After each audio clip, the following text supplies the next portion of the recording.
Dewan Saran namanya.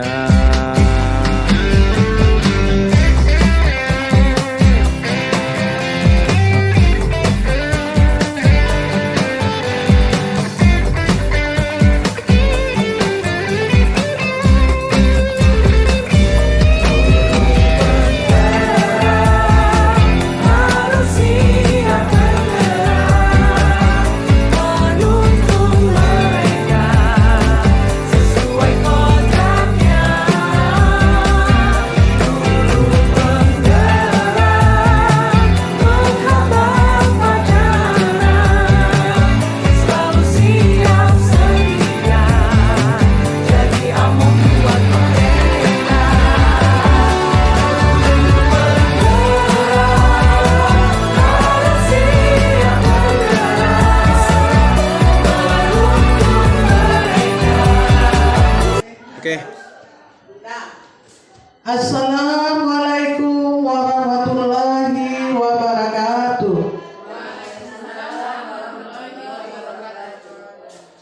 Pertama-tama marilah kita ucapkan puji dan syukur kehadirat Allah Subhanahu wa taala yang telah memberi kita beribu-ribu nikmat, di antaranya nikmat kesehatan dan kesempatan, sehingga kita semua bisa berkumpul di ruangan yang berbahagia ini. Dan selawat berangkai salam kita sanjungkan kehadiran Nabi besar Muhammad SAW yang kelak kita harapkan syafaatnya di yaumil akhir.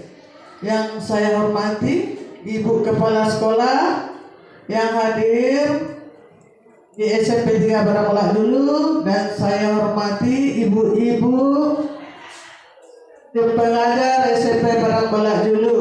Nah, baiklah, kita masuk pada acara inti, yaitu acara desimulasi modul 1/4 budaya positif oleh Ibu Rahmadiana SPD CGP Angkatan 9 Kabupaten Padang Lawas Utara. Nah, pada waktu dan tempat kita persilakan.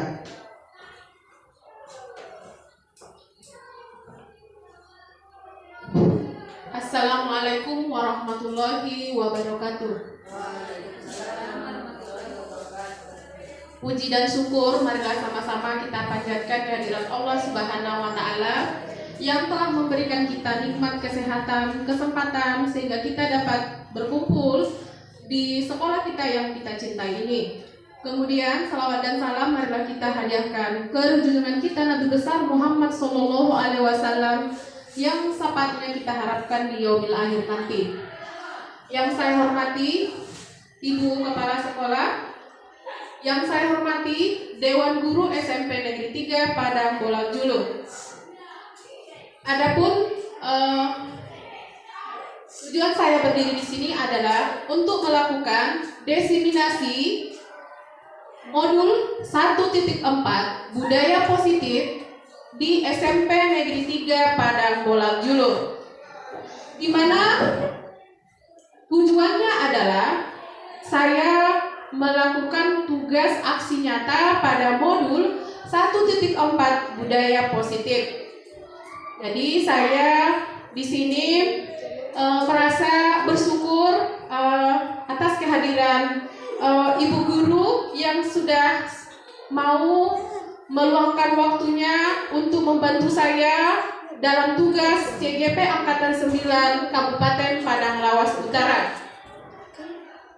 Adapun yang kami laksanakan pada CGP atau calon guru penggerak adalah mempelajari tentang bagaimana pemikiran Ki Hajar Dewantara. Pemikiran Ki Hajar Dewantara yaitu tentang tujuan pendidikan. Menurut Ki Hajar Dewantara, tujuan pendidikan adalah menuntun segala kodrat yang ada pada anak-anak agar merdeka, dapat mencapai keselamatan dan kebahagiaan yang setinggi-tingginya. Baik oleh sebab itu, sebagai manusia maupun sebagai anggota masyarakat. Jadi kita sebagai guru hendaknya harus menghargai atau kita harus bisa menuntun anak didik kita supaya dia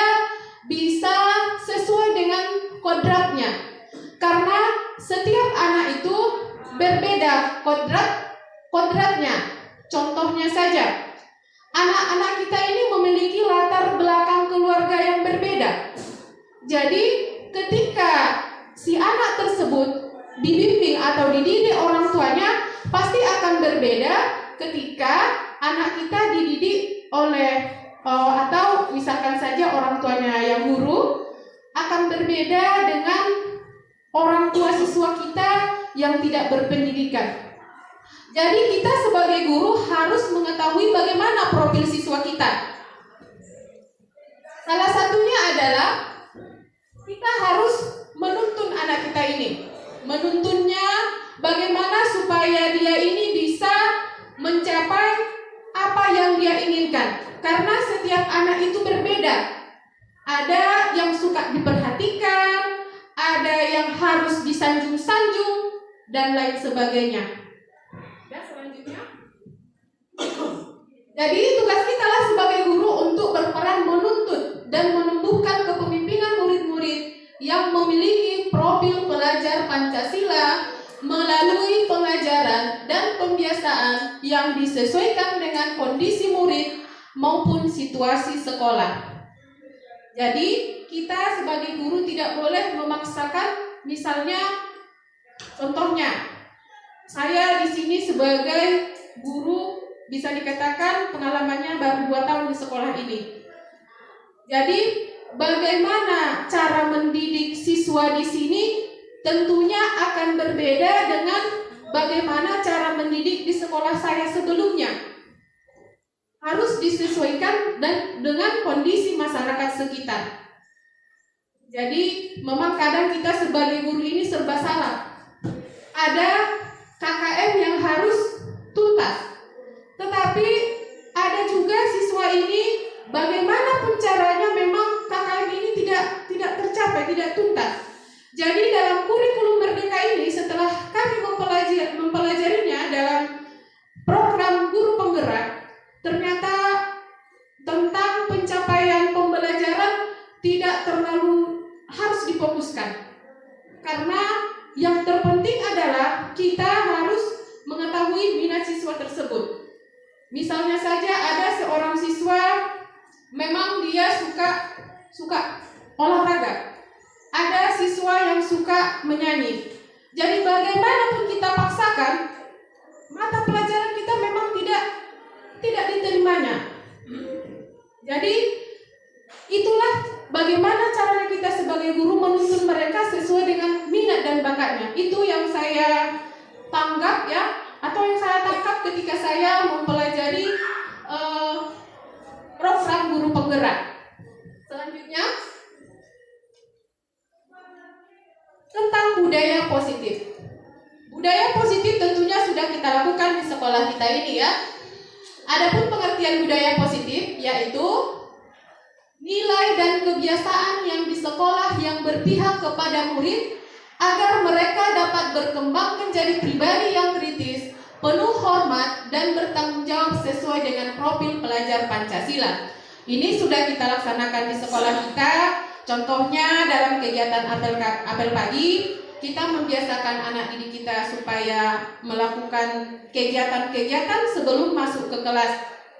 Contohnya menghafal Asmaul Husna, kemudian menghafal ayat-ayat pendek. Terus kegiatan yang lainnya adalah mereka sebagai pelaksana upacara bendera yang dilakukan secara berganti-gantian.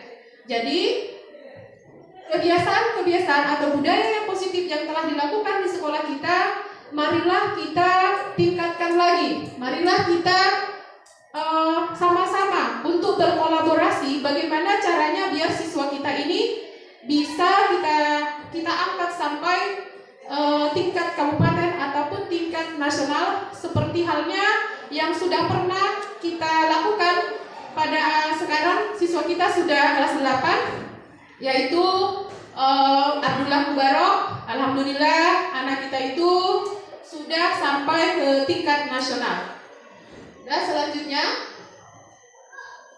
adapun konsep utama budaya positif adalah yang pertama perubahan paradigma belajar, kemudian tentang disiplin positif, kebutuhan dasar manusia, terus motivasi perilaku manusia, restitusi posisi kontrol guru, terus keyakinan kelas, dan segitiga restitusi.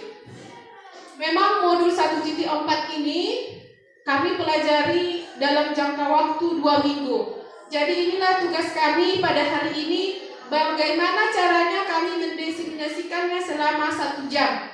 Jadi nanti misalnya kalau ada nanti penyampaian saya yang masih kurang jelas, bisa kita lakukan nanti sosialisasi di hari berikutnya. Jadi ini waktunya hanya 1 jam. Dan selanjutnya, yang pertama yang kita bahas pada hari ini adalah tentang perubahan paradigma belajar. Perubahan paradigma belajar yaitu dalam membangun budaya positif, sekolah dapat menyediakan lingkungan yang positif, aman dan nyaman agar siswa mampu berpikir, bertindak dan mencipta dengan merdeka, mandiri dan bertanggung jawab.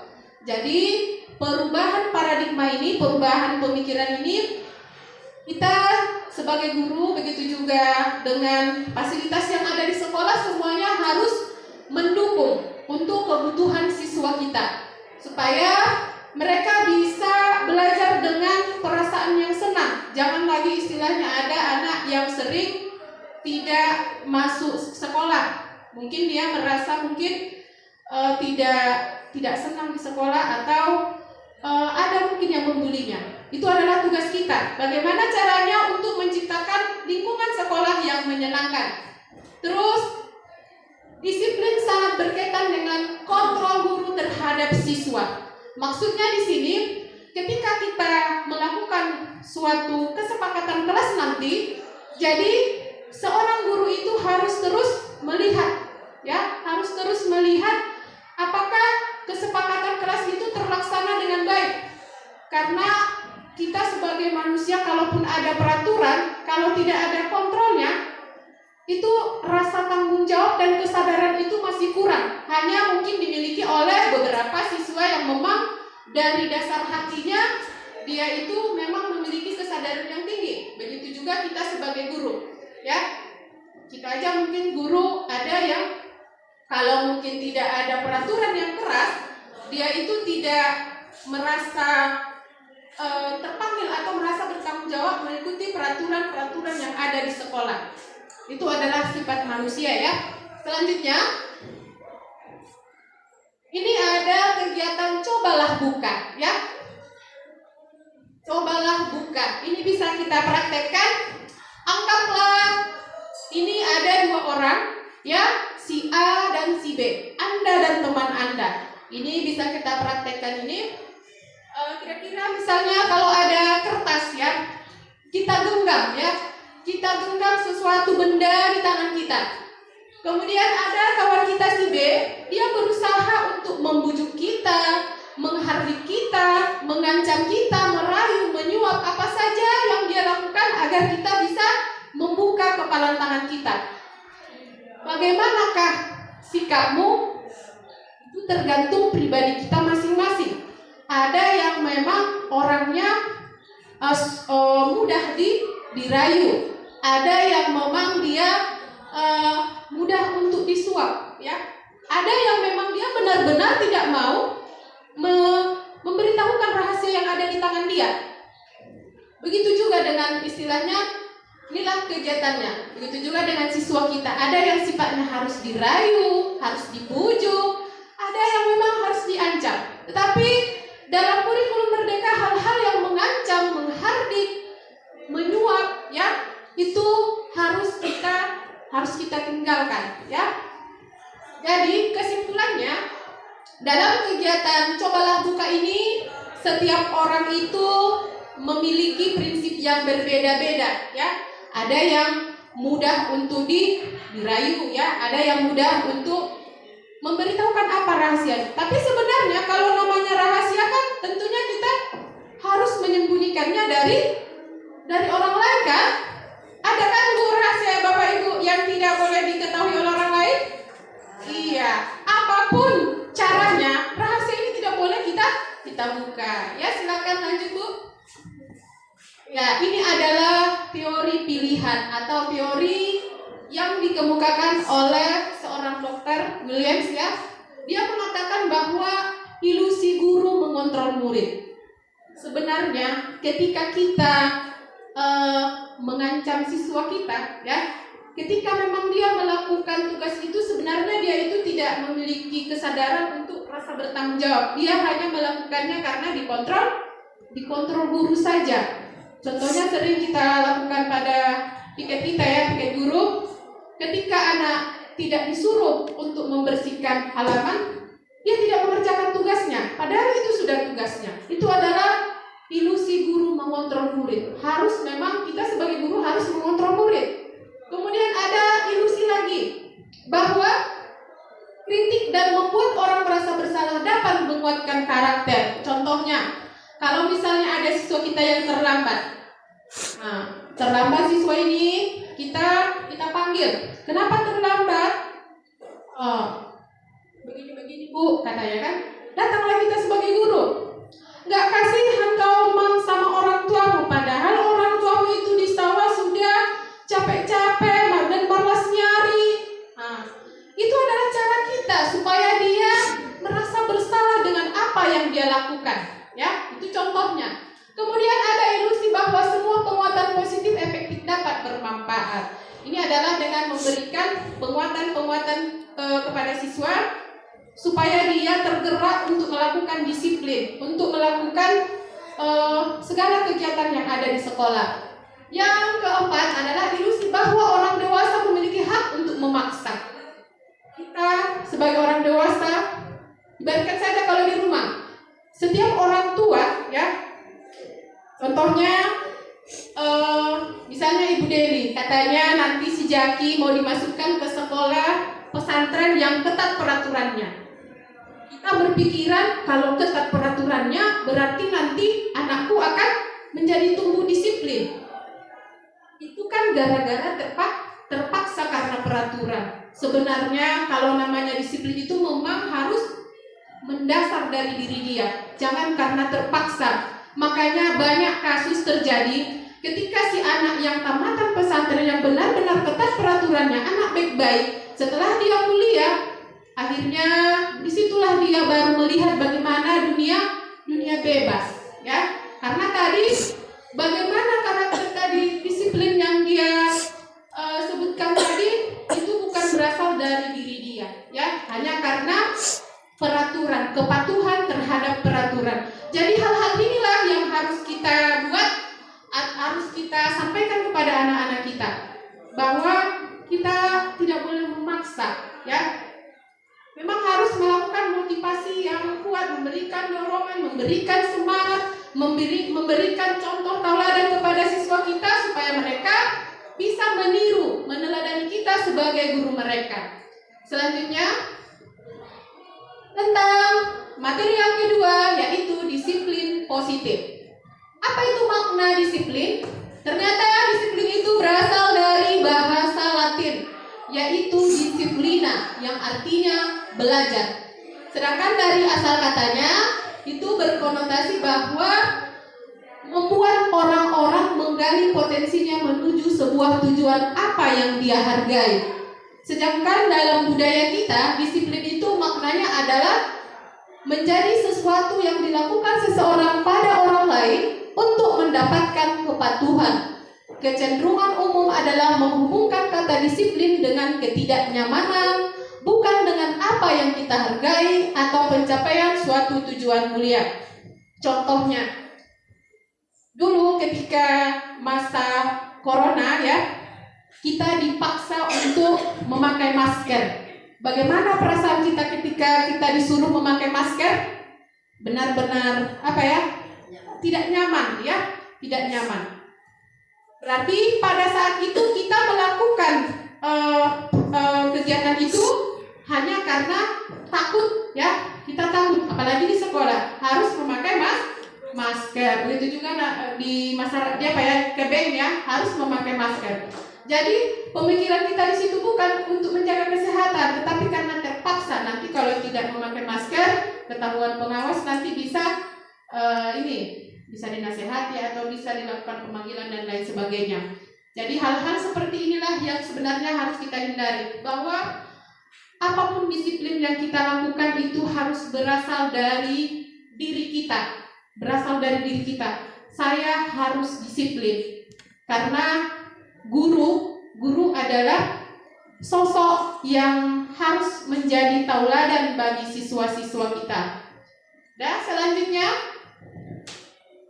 jadi makna disiplin adalah kemampuan memerintah diri sendiri dalam mengontrol dan menguasai diri dan memilih tindakan yang mengacu pada nilai-nilai yang kita hargai dengan penuh rasa tanggung jawab dan diperintah oleh orang lain.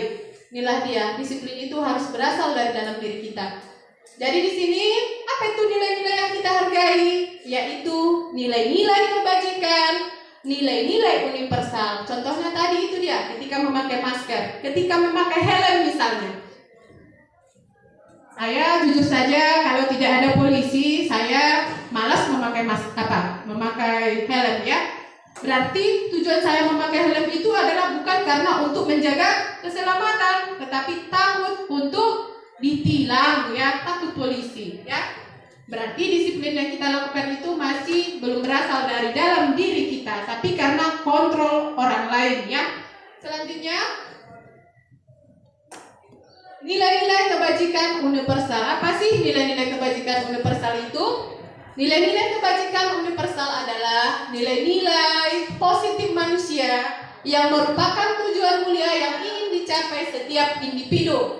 Adapun nilai-nilai kebajikan itu adalah mandiri, bernalar kritis, berkebinekaan global, bergotong royong, dan kreatif. Ini adalah nilai-nilai kebajikan sebagai profil pelajar Pancasila yang harus ya, ini adalah tujuan pendidikan kita, yaitu menuju profil pelajar Pancasila, beriman dan bertakwa kepada Tuhan Yang Maha Esa dan berakhlak mulia, mandiri, bernalar kritis, berkebinekaan global, bergotong royong, dan kreatif.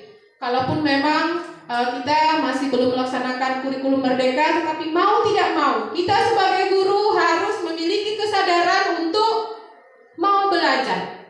Mau belajar karena inilah tugas kita. Ya, kecuali Ibu Ar ya, mungkin sebentar lagi mau pensiun ya, memang tidak terlalu diharuskan lagi, tapi sedikit-sedikit memang Ibu Arlina mau bertanya, apa kegiatannya di CGP? Ya, jadi saya memang sangat bersyukur sekali ketika lulus dalam PPGI program guru penggerak, karena saya dipaksakan, memang terpaksa awal-awalnya, terpaksa untuk membaca, untuk memperbanyak literasi, tetapi akhirnya alhamdulillah dari rasa terpaksa itu timbullah niat untuk ikhlas untuk belajar. Ya, ini adalah tugas saya. Guru harus ya sesuai tadi dengan kodrat alam dan kodrat zaman. Di mana kodrat zaman itu kita harus mau tidak mau harus belajar teknologi, karena anak-anak kita ini sudah serba canggih. Mereka jangan sempat lebih pintar daripada kita. Kita juga jangan mau kalah. Jadi kita harus mau belajar ya. Selanjutnya ya, kebutuhan dasar manusia. Jadi kita sebagai guru harus mengetahui kebutuhan dasar manusia, yaitu ada 5. Yang pertama, bertahan hidup, penguasaan, kasih sayang dan rasa diterima, kemudian kesenangan, kebebasan. Jadi kebutuhan dasar manusia ini sering kita ya, kasus-kasusnya sering kita temukan di kelas kita. Contohnya di situ ada seseorang ya, seorang siswa kita yang setiap hari dia harus dinasehati. Kita harus mendekati dia. Contohnya anak kelas kita, kelas 7 ya. Itu kita sebagai guru harus memiliki kesabaran yang tinggi ya, karena kita tidak boleh menyamakan dia dengan orang lain. Itu berkaitan nanti dengan diferensiasi ya. RPP juga mungkin nantinya ya kepada anak kita tersebut yang memiliki istilahnya perbedaan ya dengan kawannya, jadi kita tidak bisa memaksakannya. Kita yang harus beradaptasi kepada dia. Ya. Selanjutnya tentang motivasi perilaku manusia. Inilah dia tadi yang kita sebutkan. Yang pertama, untuk menghindari ketidaknyamanan atau hukuman. Apa yang akan terjadi apabila saya tidak melakukannya? Contohnya tadi yang memakai helm ya. Berarti ketika kita memakai helm, motivasi kita masih motivasi eksternal. Atau misalnya siswa kita ketika dia tidak mengerjakan PR, apa yang akan terjadi? Guru akan menghukum saya. Ya, padahal kalaupun sebenarnya kadang kita istilahnya mengucapkan kata-kata tanpa kita sadari dengan spontan. Bu, PR saya tidak siap bu. Udah cepat kau keluar, pergi bersihkan kamar mandi. Itu secara spontan. Itu termasuk hukuman ya, itu termasuk hukuman. Karena kita lakukan secara spontan. Jadi hal-hal seperti itu harus kita hindari ya. Yang selanjutnya kedua, untuk mendapatkan imbalan dari orang lain atau institusi. Apa yang akan saya dapatkan apabila saya melakukannya? Jadi mungkin ada beberapa guru yang melakukannya ya, sering menghadiahi siswa. Ya, ternyata ya setelah saya mengikuti CGP ini, ternyata memberikan hadiah atau imbalan kepada siswa itu pun tidak istilahnya tidak membuat si anak ini memiliki motivasi internal ya. Itu namanya masih motivasi eksternal. Nanti kalau saya mengerjakan ini, nanti saya dikasih hadiah oleh guru. Ya. Kalau saya misalnya tidak pernah absen 1 bulan ini, maka saya akan memperoleh hadiah ini misalnya.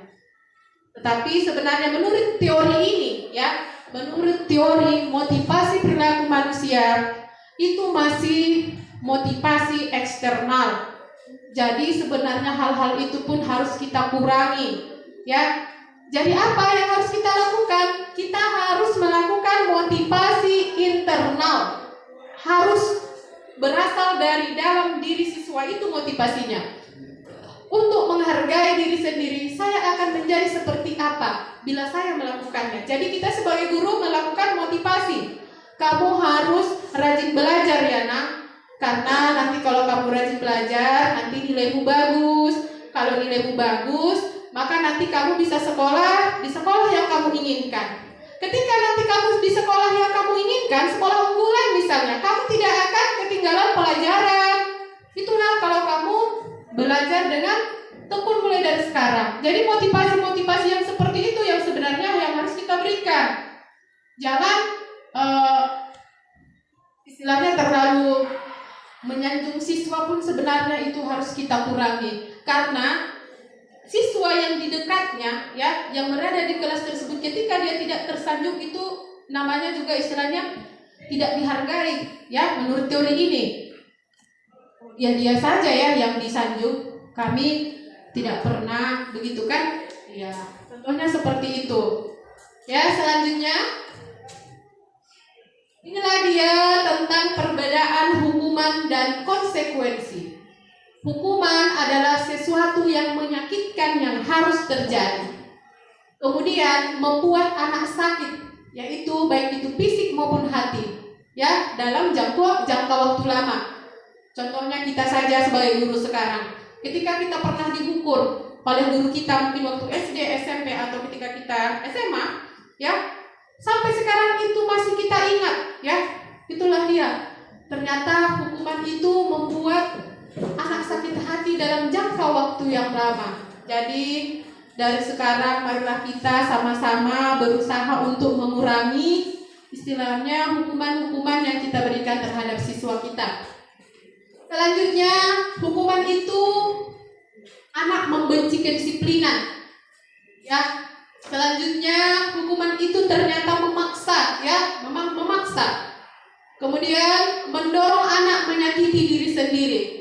Kemudian ada juga hukuman itu adalah anak belajar untuk menyembunyikan kesalahan. Ketika dia takut untuk dihukum, dia tidak mau jujur misalnya. Contohnya, misalnya ketika kita piket, kita masuk ke kelas, ya, kita tanyakan siapa yang piket, tidak ada yang mengaku, karena memang si siswa ini sudah mengetahui kalau dia melakukan kesalahan, jadinya dia tidak mau mengaku. Ini semua adalah tentang hukuman dan konsekuensi. Jadi sebenarnya yang harus kita lakukan adalah konsekuensi.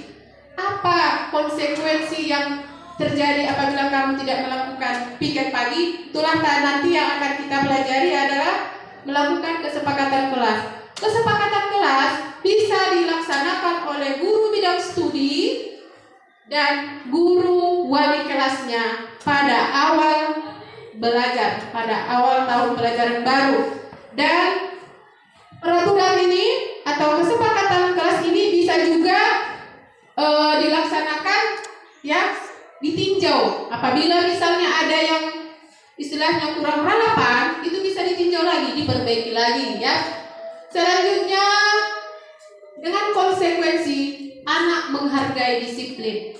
Karena tadi kan pada saat kita melakukan kesepakatan kelas, itu sudah kita bicarakan sebelumnya. Jadi yang membuat peraturan itu adalah guru bersama siswa.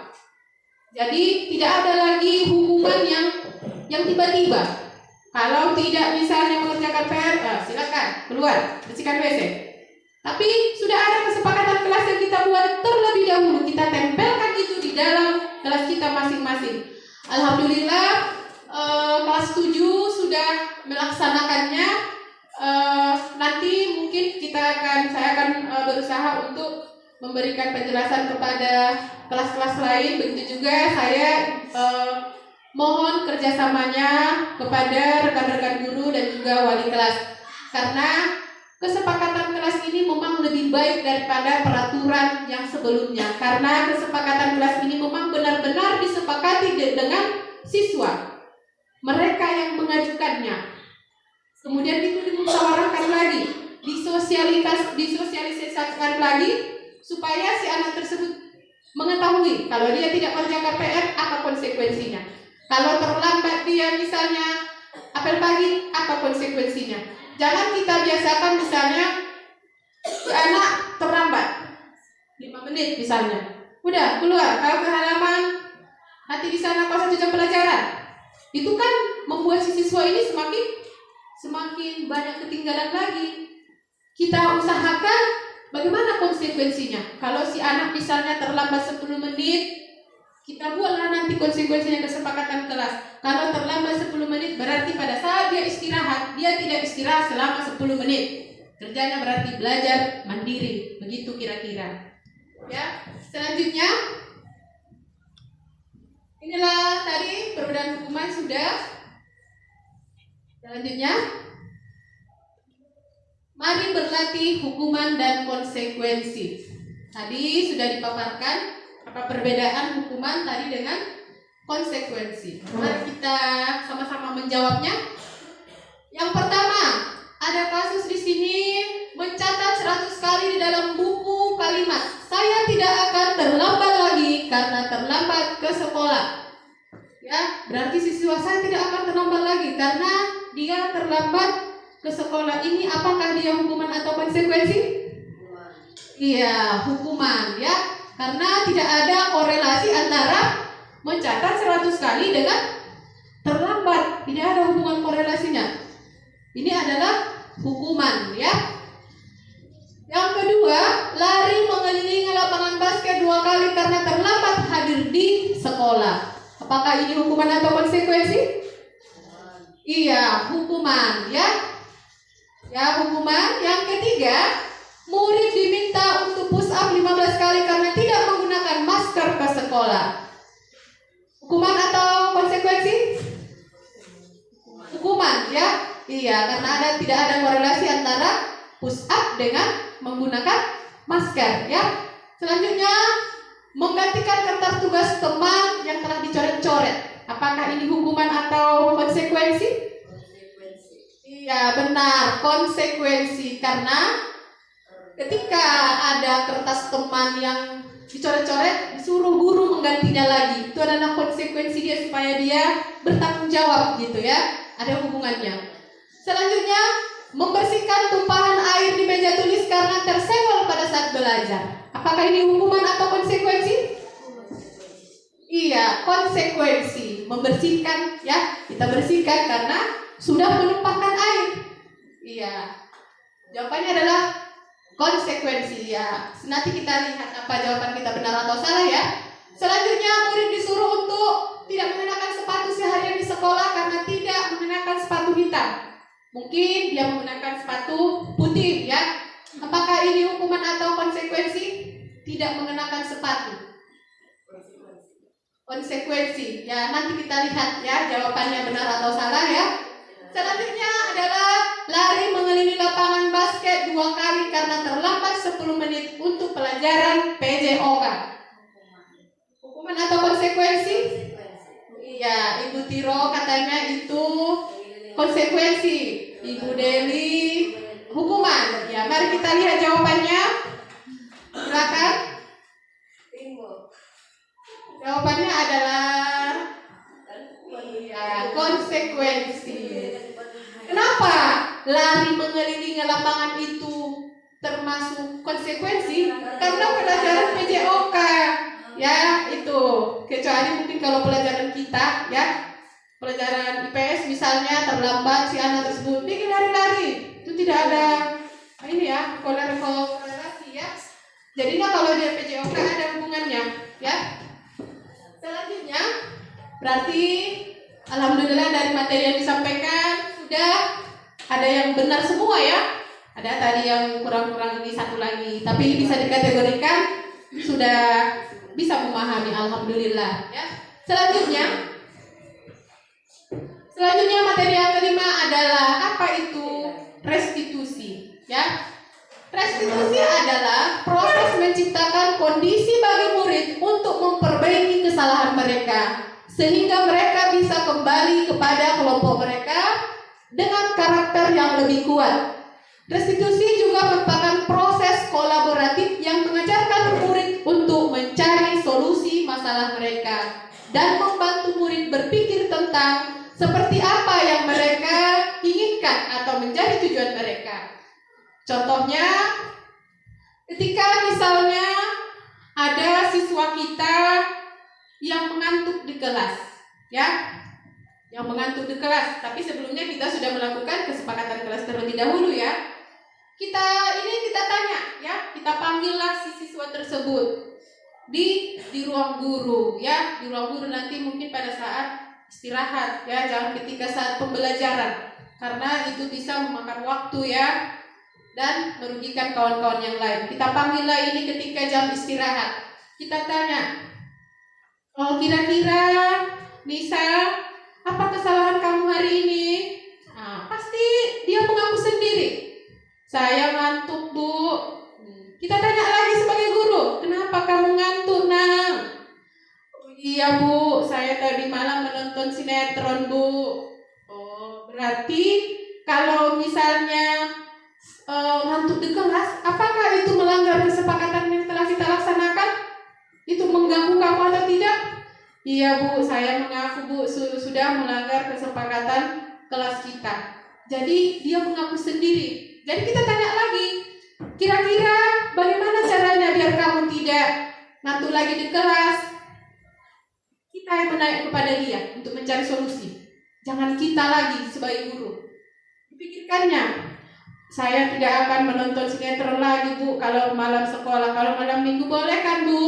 Ya, kita jawab pula kan, boleh. Kalau tanggal merah boleh menonton sinetron, tapi kalau malam sekolah tidak boleh. Jadi dia mencari solusinya. Iya, Bu, saya berjanji, Bu, besok saya tidak akan ngantuk di kelas. Iya. Jadi dari kasus seperti itu, itulah dia restitusi. Kita bertanya kepada siswa kita apa yang terjadi, mengapa, apa penyebabnya, apa solusinya. Dia yang mencarinya, jangan kita. Kalau kita itu namanya nanti teacher center, kan? Sekarang harus murid yang harus lebih aktif, ya. Student center namanya. Selanjutnya, ciri-ciri restitusi, inilah dia. Restitusi adalah bukan untuk menebus kesalahan, namun untuk belajar dari kesalahan. Terus memperbaiki hubungan. Kemudian yang ketiga ada tawaran bukan paksaan. Karena kita tadi belajar untuk melakukan motivasi kepada siswa kita, melakukan kesadaran kepada siswa kita. Jangan karena dipaksa. Kalau dipaksa itu namanya siswa ini yang terpaksa. Itu berarti motivasi ekstrinsik ya, berasal dari luar diri dia, bukan dari dalam ya. Kemudian restitusi menuntut untuk melihat ke dalam diri. Apa yang akan terjadi kalau kamu misalnya ngantuk di kelas, saya akan ketinggalan pelajaran, Bu. Ya, dia bisa mengetahuinya. Itulah dia restitusi ya. Kemudian setelah restitusi ini kita kembalikan lagi murid tersebut. Murid yang berbuat salah itu kepada kelompoknya lagi. Jadi memang saya pun menyadari sendiri. Kadang memang kejadian-kejadian di kelas itu membuat kita, kesabaran kita istilahnya memang tidak ini dah, istilahnya kita hilang ya. Jadi untuk selanjutnya kita harus berusaha untuk menahan amarah, lebih untuk memahami mereka. Kita harus lebih berpihak kepada murid, dan bahkan pada saat CGP ini kita mendengar ada istilah menghamba kepada anak, menghamba kepada murid. Ya, pertama kali mendengarnya pun saya juga menghamba. Kita kan hamba Allah kan, istilahnya siswa yang kebutuhan siswa yang harus kita penuhi sebagai guru. Itu dia istilahnya menghamba. Apa yang dibutuhkan siswa, apa minat dia, itu yang harus kita penuhi sebagai guru. Ya, selanjutnya restitusi atau bagaimana posisi kontrol guru? Ada 5. Yang pertama, guru sebagai penghukum. Kemudian kita pembuat merasa bersalah. Kemudian guru sebagai teman. Yang keempat, ada pemantau. Yang kelima, ada manajer ya. Jadi kalau penghukum ini sering sekali kita laksanakan ya. Mudah-mudahan setelah diseminasi ini hukuman yang kita berikan kepada siswa itu mulai berkurang ya, mulai berkurang. Selanjutnya pembuat merasa bersalah, seperti tadi ya, pembuat merasa bersalah sudah saya tadi ini kan kasusnya. Gak kasihan kau sama orang tuamu nak, orang tuamu sudah capek-capek di sawah, masa kamu cuma belajar saja seperti ini? Atau gak kasihan kau nak sama ibu, nanti kalau kalian ribut saya nanti dimarahi ibu kepala sekolah loh. Ya, jadi si guru ini kita harus membuat merasa bersalah. Ya jangan kita ribut nanti itu kena marah, gitu kan? Iya. Contoh yang ketiga, teman. Kadang memang siswa ini harus kita ini kan sebagai teman. Ayolah nak, kerjakan tugasnya. Kalau nanti kalian tidak belajar dengan baik, bagaimana ujian? Iya Bu, oke Bu. Mana ada lagi siswa seperti itu? Iya, itu posisi kita sebagai teman. Bagaimana caranya biar mereka itu santai ya, sehingga ketika dia ada masalah dia bisa menyampaikannya kepada kita. Kemudian ada pemantau. Bagaimana itu pemantau? Guru sebagai pemantau. Misalnya ketika kita masuk ke kelas, ada siswa kita yang belum hadir ya, terlambat. Ya kita lihat supaya rupanya sudah datang. Kita lihatlah si anak ini. Oh, ternyata dia tidak memakai sepatu. Ternyata dia tidak memasukkan bajunya. Itu sebagai pemantau. Bagaimana reaksi kita? Ya kita nasihati. Tetapi kita jalankan tadi restitusi yang tadi. Apa kesalahan dia? Apa yang akan terjadi? Apa solusinya? Apa yang akan dia lakukan untuk hari berikutnya? Itulah tugas kita untuk kedepannya. Kemudian manajer. Dari kelima posisi kontrol guru ini ternyata ya yang paling baik adalah posisi manajer ya. Posisi manajer itu dia tidak memarahi, tetapi sama-sama mencari solusi bersama siswa tersebut. Mencari solusinya sama-sama dengan siswa tersebut. Siswa yang dibuat untuk mencari solusi ya. Jadi kita harus berusaha, posisi kontrol kita adalah sebagai manajer. Insya Allah bisa kan Bu? Insya Allah bisa ya. Selanjutnya, inilah dia posisi kontrol itu. Bagaimana sih yang dikatakan sebagai penghukum? Kalau penghukum berarti tidak menghardik, menunjuk-nunjuk, menyakiti, bahkan kita cubit, ya, menyindir, ya, itu dia adalah penghukum. Kalau kamu tidak melakukan, awas ya, rasakan nanti hukumannya, ya, itu penghukum. Bagaimana hasilnya? Malah si siswa itu memberontak, menyalahkan orang lain, bahkan dia berbohong supaya dia tidak dihukum, ya. Selanjutnya adalah membuat merasa bersalah, berceramah dan mengatakan, ya, seharusnya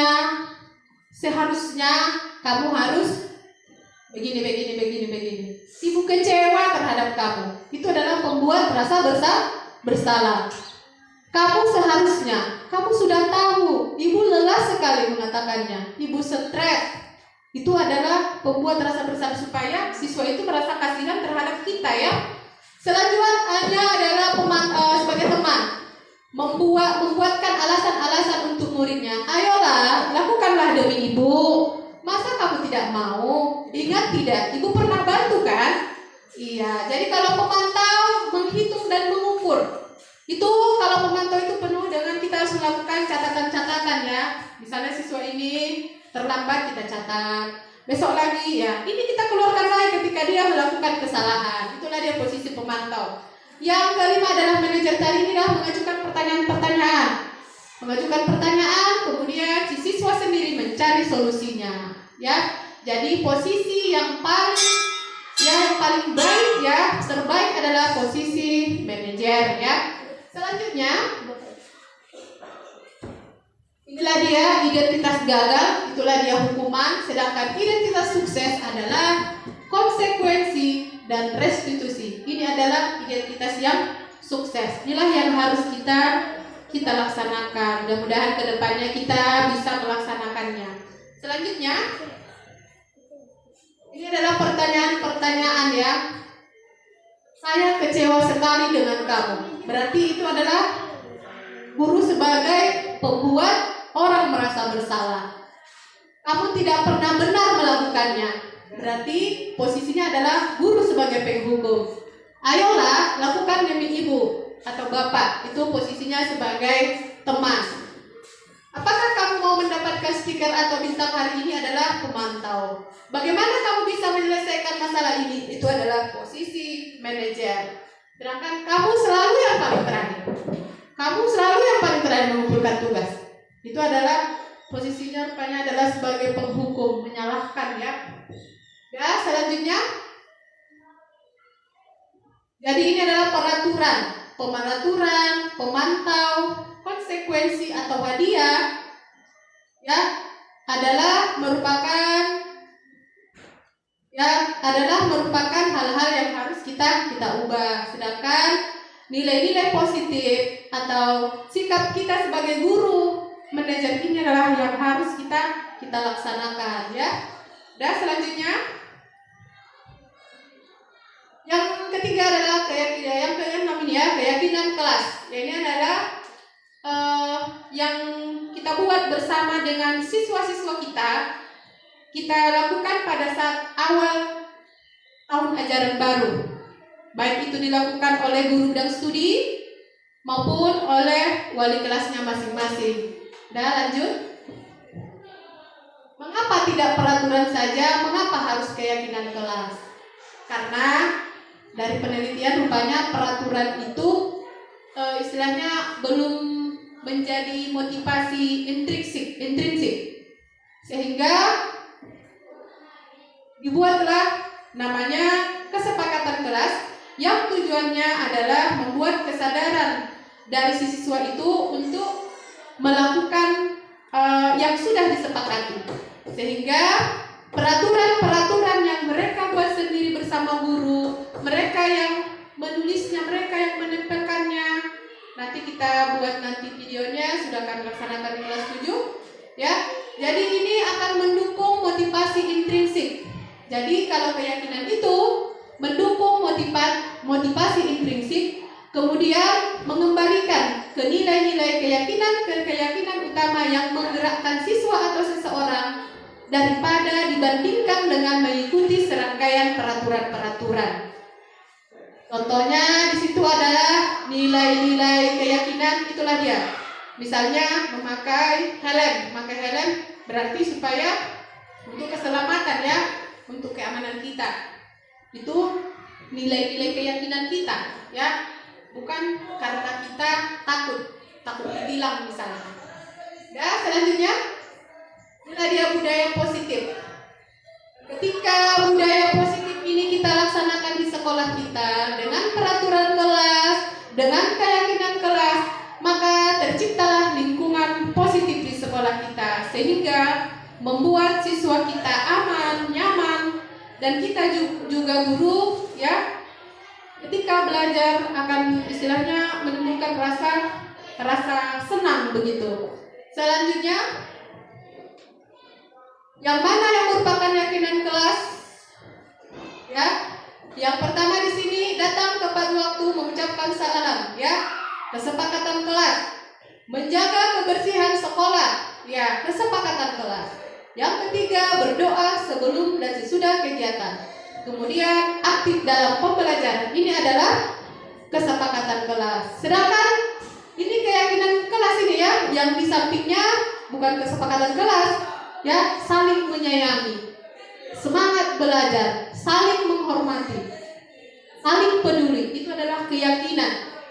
Ketika misalnya ada kesepakatan kelas itu tercipta, maka akan timbullah keyakinan kelas. Ya, lanjut. Selanjutnya,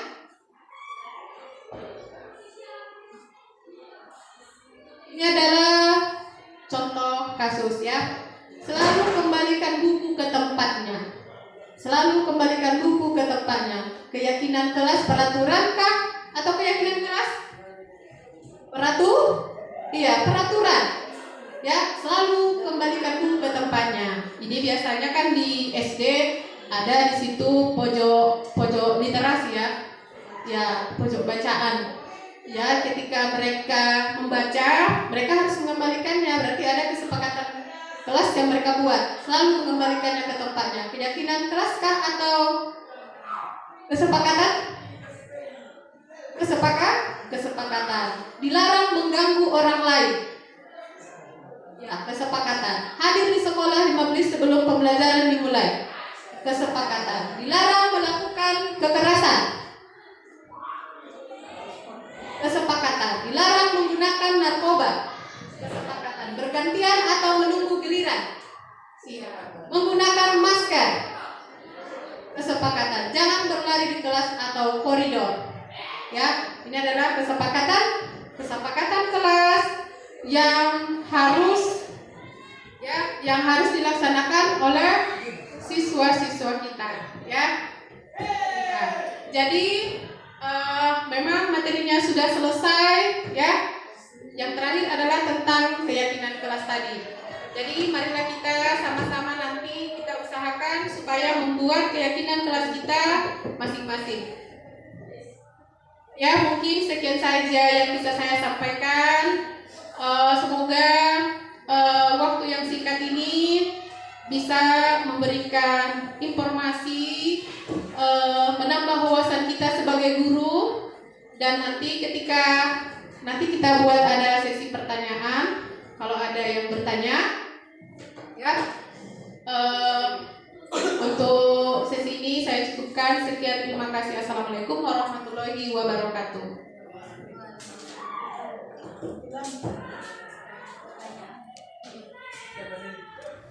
Deska, tadi ibu dengar dari tutor kelas kamu harus bertengkar dengan Nisa ya? Iya Bu, karena saya kesal dengan Nisa. Dia selalu mencontoh kelas saya waktu sekolah memukul. Oh begitu ya. Wajarlah kamu marah dan kesal. Kalau ibu dalam posisi kamu, ibu juga akan melakukan hal yang sama. Lalu apa yang kamu lakukan dengan Nisa tadi? Saya marah-marah dan maki-maki Nisa dan tentu saja saya menghentikannya. Oh begitu. Pasti kamu berbuat begitu pasti ada alasannya. Iyalah Bu, dosa saya diam saja. Saya sudah susah payah mengerjakannya, tapi misalnya mencontek tidak ada usaha sendiri. Ya, wajarlah kamu merasa marah karena tidak rela pekerjaanmu dicontek begitu saja oleh Nisa. Ibu sangat menghargai tindakanmu yang tidak berbuat lebih buruk dari itu. Misalnya menuduh Nisa. Sekarang, coba kita pikirkan tindakan kamu. Tindakan kamu tadi marah sampai menggebrak meja, apakah sesuai dengan keyakinan kelas kita? Tidak, Bu. Menurut kamu, keyakinan kelas apa yang kamu langgar? Saling menghormati antar teman, Bu. Ya, betul. Menurut kamu, saling menghormati antar teman itu penting tidak untuk kamu? Penting, Bu. Baik, kalau menurut kamu itu penting, jadi keyakinan apa yang harus kamu lakukan pada saat posisi sedang marah? Harus lebih besar, Bu. Kamu bersedia tidak memperbaiki masalah ini? Bersedia, Bu. Apa yang akan kamu lakukan untuk memperbaiki masalah ini? Harus lebih bersabar dan harus bisa menahan amarah saya, Bu. Ya, tepat sekali. Tindakan kamu, Deska. Tetap semangat ya. Iya, Bu. Sekarang silahkan kembali ke kelas. Terima kasih, Bu. Sama-sama. Ya. Assalamualaikum warahmatullahi wabarakatuh. Nama saya Rizka Sekar Harum dari kelas 8 SMP Negeri 3 Padang Bulak Julu. Saya senang sekali diajak diskusi oleh Ibu Guru IPS untuk mengendalikan diri dari amarah karena perilaku teman sekelas saya. Saya harus lebih bersabar dan harus menghormati teman-teman saya. Assalamualaikum warahmatullahi wabarakatuh.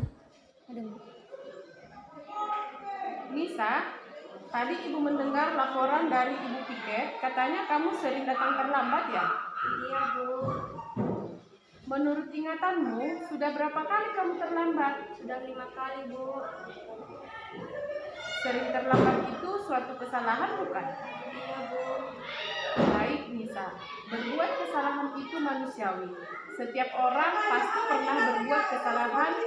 Yang penting kita bisa belajar dari kesalahan tersebut dan berusaha untuk memperbaikinya. Setuju? Setuju, Bu. Nisa, kita cari solusinya bersama ya. Iya, Bu.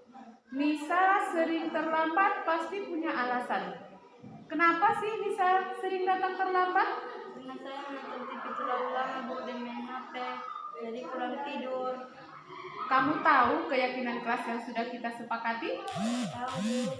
Kalau terlambat datang ke sekolah sesuai dengan keyakinan kelas kita tidak? Tidak, Bu.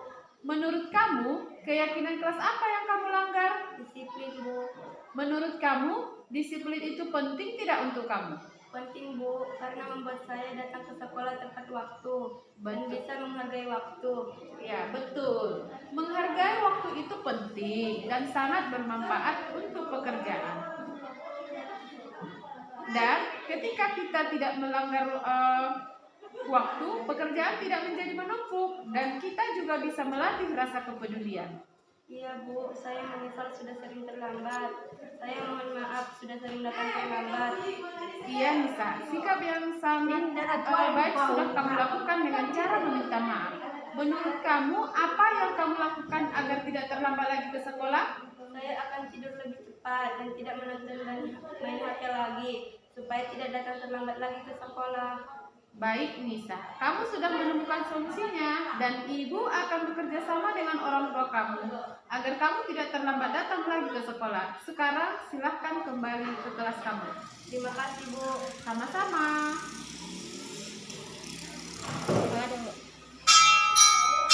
Assalamualaikum warahmatullahi wabarakatuh. Nama saya Adisa Fakia dari kelas 8 SMP 3 Padang Bulak Julu. Terima kasih saya ucapkan kepada ibu guruku. Saya senang sekali diajak berdiskusi untuk menemukan solusi atas kesalahan yang saya lakukan. Saya tidak akan menonton TV lagi dan main HP agar tidak terlambat datang ke sekolah. Assalamualaikum warahmatullahi wabarakatuh.